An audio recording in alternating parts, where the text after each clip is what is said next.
Hello, I'm very happy to be with you to talk to you about the homily series and what's really behind the homily series.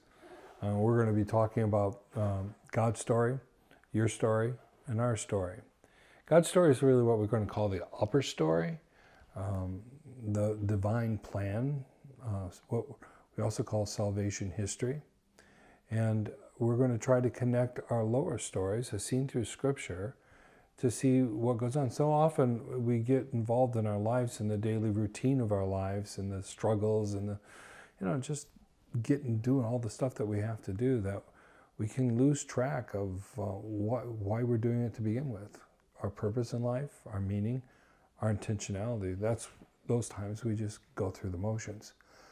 The series is hoping to be able to connect us, our individual stories, to God's great plan. And once that happens, once our lower stories are united with the upper story, and we see that we have a part in that upper story, then all of a sudden there's meaning and purpose.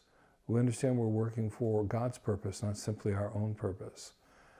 So one of the things that we see when we look at salvation history, especially in the lens of the Old Testament, is God entering into the types of agreements, what they call covenants. Covenants help us to follow salvation history. They're actually sort of like the chapter turners in the story. Now, we don't hear a lot about covenants today in our lives. Sometimes people try to compare a covenant to a contract, but it really is a poor comparison. A covenant is far more than just simple agreement. It's a bond. God promises to be with us, and we know that God never breaks his promise. And so we hear about these covenants and understand that God's promises are going to be fulfilled, and in our daily struggle in our lives, we're working to fulfill those same covenants, to be faithful to those covenants by the way we love God, by the way we love others, and by the way particularly we take care of those less fortunate, the poor.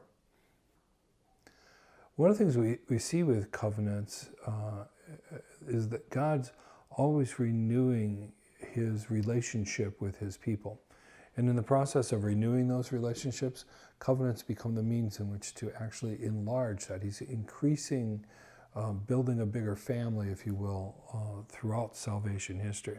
The other thing that's unfortunately very clear as you read the scriptures and understand how this movement has been taking place is that no matter how many times God enters a covenant with us, we just kind of mess it up. We let him down. And instead of giving up on us, he keeps reaching out and trying to pull us together, reforming another covenant. And the other thing is so clear when you begin to appreciate salvation history, when you begin to see that God had this plan from the very beginning, and step by step, inch by inch, he is consistently pulling all of us closer and closer to him.